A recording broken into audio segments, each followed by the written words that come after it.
That's the difference between you and me. You talk about it, I do it. Sit down, Mark.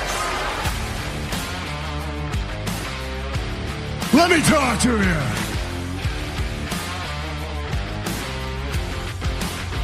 Acknowledge me.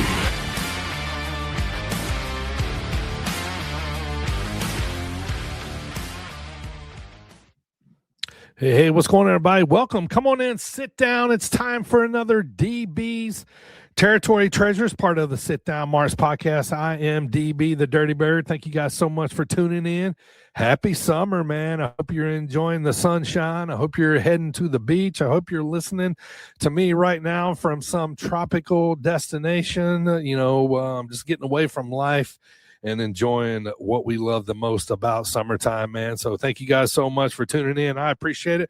Once again, like I said, I am the Dirty Bird, and we are part of the Sit Down March podcast, live just about every week, or dropping some sort of audio podcast for you on all those podcast platforms out there, including Amazon Music, Audible, Spotify, Apple Podcasts. You know where to find us. That's where it's at. If you're listening to the pod for the first time, man, thank you guys so much. I really appreciate it. I got a lot of these DB's Territory Treasures in the archives for you if you want to go back and check those out.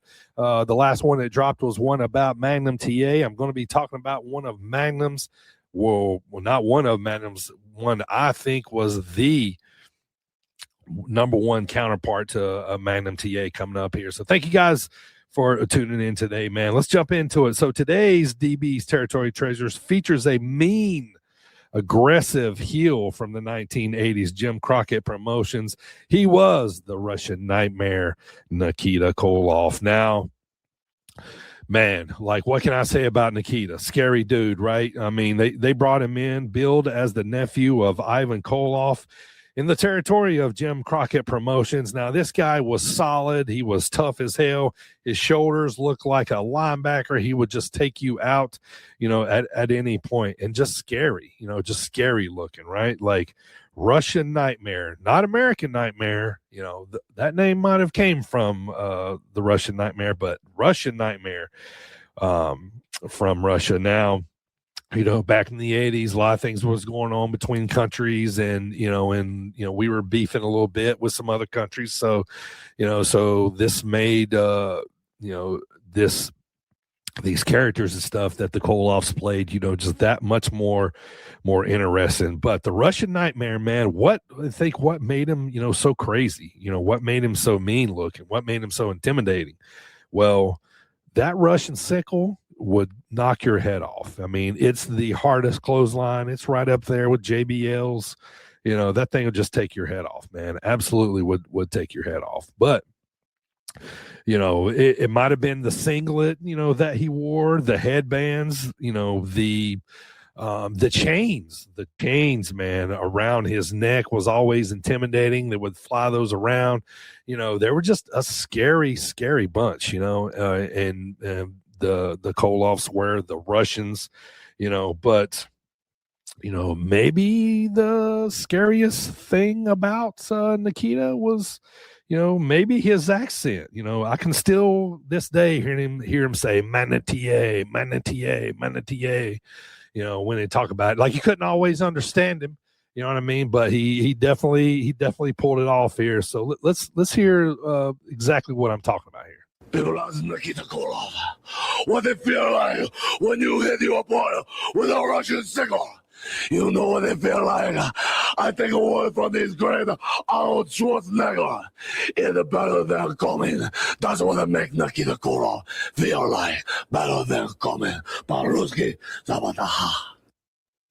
All right. So, yeah, if you can maybe put some of those words together, you'd find a funny little saying that apparently he got from Arnold Schwarzenegger there. So that's pretty interesting. But I mean, powerful, mean. The guy looked the part. He was solid. Just an awesome athlete, right? You know what I mean? So, he was basically, one of the main heels in Jim Crockett Promotions. Back during that time. But he was born Nelson Scott Simpson, born March 9th, 1959, Minneapolis, Minnesota, 6'2", 275 pounds, trained by Eddie Sharkey. You know, as you heard me say, the chains around his neck gave you a scary, unhinged feeling that he could just go crazy, you know, at any moment. So I think that was, you know, always kind of like, you know, what made him, you know, part of his repertoire that, you know, made him scary. And, you know, you always think, man, they could use these chains to cheat at any time, you know. Let's dig into a little bit of backstory. Now, Nikita, you know, he was part of the Robbinsdale High School crew with Rick Rude, Tom Zink, Kurt Henning, Barry Darso, you know, amongst others. You know, he played some football with Animal, the Road Warriors, you know, so just from that hard-nosed crew of, you know, from up there in Robbinsdale in Minnesota that, you know, was just synonymous with wrestling, you know, during that time. But Nikita debuted in 1984 and retired in 1992, so not too long of a career. But man, Nikita went all in on his character, and I love guys like this, you know, especially like in the old days. He lived the gimmick, you know. He changed his name, you know. He basically talked with the Russian accent all the time. Funny little side story. I saw him at a gas station, you know, in Charlotte, somewhere around, you know, probably late 80s, somewhere around in there. You know, he was huge, just solid, right? You know, so I, you know, I thought back then, I just remember like how wide he was, you know, and funny story. So I'm staring at him, right? I'm like, oh my gosh, there's Nikita Koloff. Like, I didn't know whether to try to talk to him or run or, you know, not make contact with him. But guess what? I made eye contact with him. And he looked at me and I froze, you know, if I wasn't frozen already. But all I could hear was my dad laughing like a couple, you know, like at the end of the aisle, whatever, when he realized that I had saw Nikita there, you know. So, you know, it was no real big thing for dad to see wrestlers, you know what I mean? But like, you know, for me, I'm like, what? Nikita's, you know, at a gas station, you know, what's he doing in here? Like, you know, what's he buying? You know, that kind of stuff. So, thank God I didn't see him like buy a pack of cigarettes or something like that. You know what I mean? But Nikita was part of this evil Russian regime at the time, right? With Ivan Koloff, there was Crusher Khrushchev, who would end up being one half of Demolition later on down the road, you know, and they would basically invoke like the Freebird rule, right? You know, and, you know, so I think maybe Vladimir Petrov was one of the other ones, but, you know, just, you know, any combination of those two, you know, out of those three or four would be hell for, you know, a lot of tag teams. But, you know, they had great feuds with the Rock and Roll Express, Midnight Express. But to me, man, Nikita like really shined in singles action. You know, Nikita knew how to get heat for sure, right? You know, often, you know, messing with the fans, you know, fans would throw trash at him, you know, they would even hit him sometimes, you know, but boy, did they hate him, you know, and so did I. He did his job well. You know, I remember seeing Nikita, you know, I don't know if it was the first time I ever saw him live, but, you know, I remember him just like walking away from the ring, walking back to the dressing room. And it's one of those things where, you know, he's getting hit with a beer cup and, you know, and trash and, you know, and ladies shaking their fists at him, you know what I mean? That kind of stuff. So, you know, that Nikita was doing something right, if he was pissing, you know, that many people off. But, you know, you heard me say before, you know, we talked about Manatier. You know, a lot of times Ivan Koloff served as, you know, a mouthpiece, you know, for Nikita here. But, you know, and he did it really well to help, you know, make the feuds make more sense, you know. But as the feuds got, you know, a little more deeper, you know, Nikita would get to talk a little more. Check it out. And Nikita Koloff, it's part of the Great American Bash 86, best of 7 for the U.S. heavyweight title. Magathia. Yeah, and also for the world 6-man tag team title with the champion. Magathia again come out and attack. He attacked on the line with the belt. Show no respect. Oh, Magathia. It's no point to take 7 man. You look at Nikita again, Diva, 3, Shetty, and Nikita, USA champion and the road warrior. Nikita, no, can't wait, get you in the ring again, yeah. Yes, Magnum TA, your attack on me last week, hitting me over the head, United States heavyweight title, only goes to show what we've been saying all along, that you're ill-tempered, uncontrollable maniac, and that you are not the athlete to represent America as United States heavyweight champion. No, nephew Nikita is, and we're glad the NWA has ordered best of the 7 during the Great American Bash to decide who is United States heavyweight champion. Because this way, nephew Nikita can torture you, punish you, and teach you more manners. 4 matches straight, he's going to defeat you, United States heavyweight title. I can see why this Dusty Rhodes and this Magnum TA are America's team. They think is one. As I travel around America, every time I run into this Dusty Rhodes, he's always going out of his way to show he's a patriotic American. Well, you've got something, Dusty Rhodes, that belongs to the Koloff family. World 6-man tag team trophy. And inside the cage, we have devised a plan to assure taking the trophy away from you. And Ric Flair, my nephew Nikita, has more experience now. He's going to take world title away from you. That is the ultimate goal. The Russians, Ivan and Nikita Koloff, let's go to the ring. All right, there you go. So, I mean, we hear women and stuff in the background during the Russians speaking, but they are chanting USA. So different reactions there. So, I mean, you heard me say, talk about Nikita as a singles, competitor. He had, great feuds with Flair, Ronnie Garvin, the Varsity Club, Barry Windham, Lex Luger, and his all-time opponent that you heard him talking about there in that promo, Magnum TA, if you ask me. So, spring of 1986, the feud began and would end in a best of 7 series at the Great American Bash in 1986. Nikita would win the U.S. title, a win that would send shockwaves in the NWA in that best of 7 series. And, after that was supposed to be the plan. Nikita won the U.S. title. After that was supposed to be the plan for Magnum TA to, go on and feud with Flair and have a world championship title run, that kind of stuff. Go check out the last episode of DB's Territory Treasures where I talked about Magnum TA and everything that happened with them, leading up to this big feud with Nikita. So, unfortunately, Magnum would be in a car wreck and forced to retire, ending the feud. However, maybe one of the biggest face turns ever in the NWA World Championship Wrestling would happen for Nikita in October of 1986 when he came out to be Dusty's tag team partner versus the Four Horsemen, and they would actually go on to win the Crockett Cup together with in 1987, Dusty and Nikita, that is. But man, when he come out to be Dusty's partner, after Magnum had got hurt here, and, wow, it was such a big wow moment in wrestling during that time.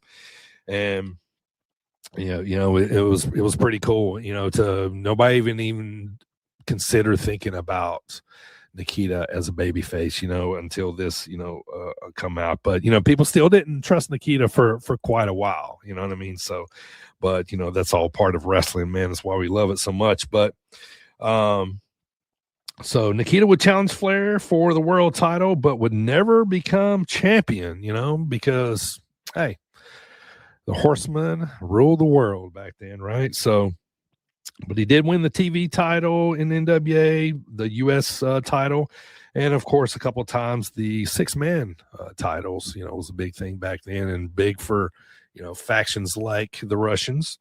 2008, he became a Hall of Fame member in the WWE. Magnum TA's greatest rival, if you ask me, not Tully. I just wanted to reiterate that. I know Tully is the feud, and I know, he had some stuff going on with Tully behind the scenes, that kind of stuff. But on screen, man, it didn't get much bigger and better than Nikita and Magnum.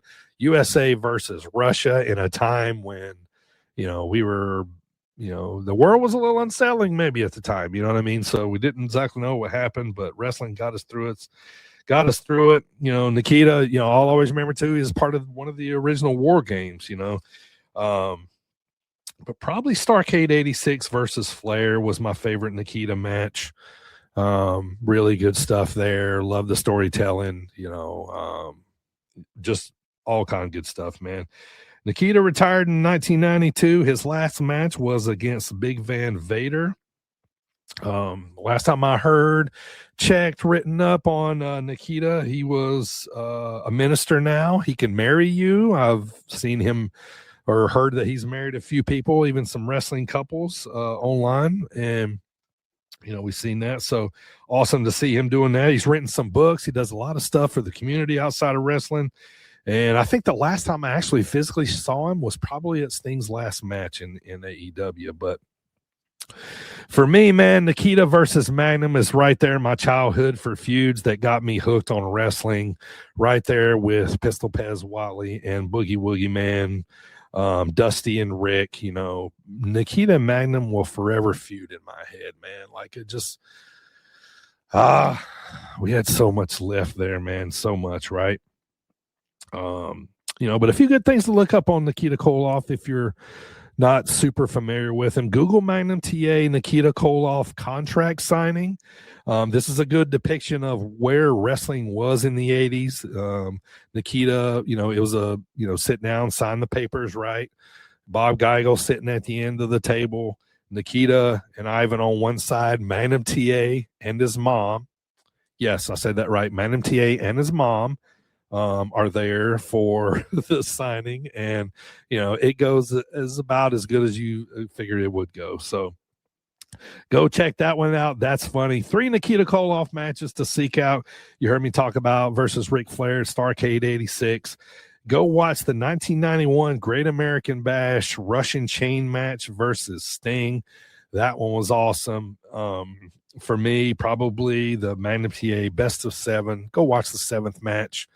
I have to do a little bit of digging maybe to get it, but that was, it was a monumental match. The world thought Magnum was winning that match, but Nikita's 67 years old now, man. Never thought as a kid I'd appreciate his heel work so much, but I do, man, I'd love to hear Magnum TA one more time, you know what I'm saying? And, man, like his work was so good, and now, one of my favorite wrestlers in the world, Tully Blanchard, just seeing the small little things that they did to make these feuds go around, with Magnum, and, Nikita, he just had to be the communist, mean, indestructible wall of a man, and I thought he did it so well, and maybe it was my childhood, but I still watch the matches today, and I'm like, Nikita might not have been the most fluent in the ring, but man, that dude was an athlete and just did the part, man, just had it right. Funny story, man. Nikita had a gym in a little town called Concord. It was right outside of Charlotte, North Carolina when I was growing up.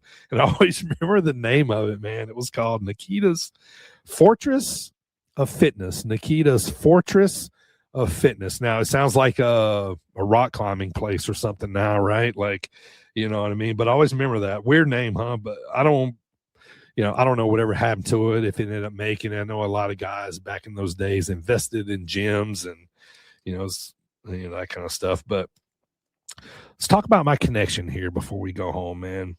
Now, Nikita was a real threat to my babyface wrestlers, right? Boogie and Magnum. And, and I knew it, Nikita was a machine, a scary machine. His eyes looked into my soul, especially that day at the gas station, right? And so when he joined Dusty as a tag partner, I thought, man, hang on now. He hates Dusty, hates America. I'm looking at my dad like, how can this happen? Like, what? Like, he's mean? No way.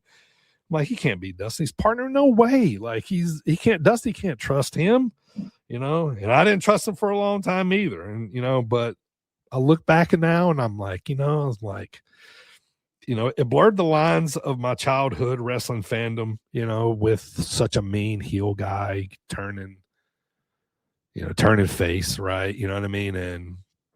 And And, I just couldn't grasp that, what I mean? And like, how can he be like a good guy from Russia? Like a good guy from Russia in the 80s. Like, what? Like, what I mean? But, man, was I on board, later on, what I mean? After I got past, like Dusty can't trust him and he's going to be Dusty's partner and all this kind of stuff. Boy, was I on board. And, and looking at myself like, what? I like a baby face from Russia and he's tagging with Dusty, and now they're the Crockett Cup champions in 87. Like, holy cow. What I mean? Just makes you love wrestling, man. And just the ways that it ebbs and flows and can change you on a dime or change you after a little bit of time. Another reason why we love pro wrestling so much. So go check out a Nikita Koloff match today. Magna TA. All right, guys. Thank you guys so much for listening to me today, man. I have such a blast doing these. Thank you guys so much. Go check out the Sit Down Marks podcast on all those podcast platforms out there and head on over to sitdownmarks.com and give us a subscribe. We really appreciate it. And we'll see you guys next time, man. Enjoy your summer, and I'll talk to you soon on DB's Territory Treasures. I am DB. Keep spreading the good word of wrestling. See you guys next time. Thanks a lot.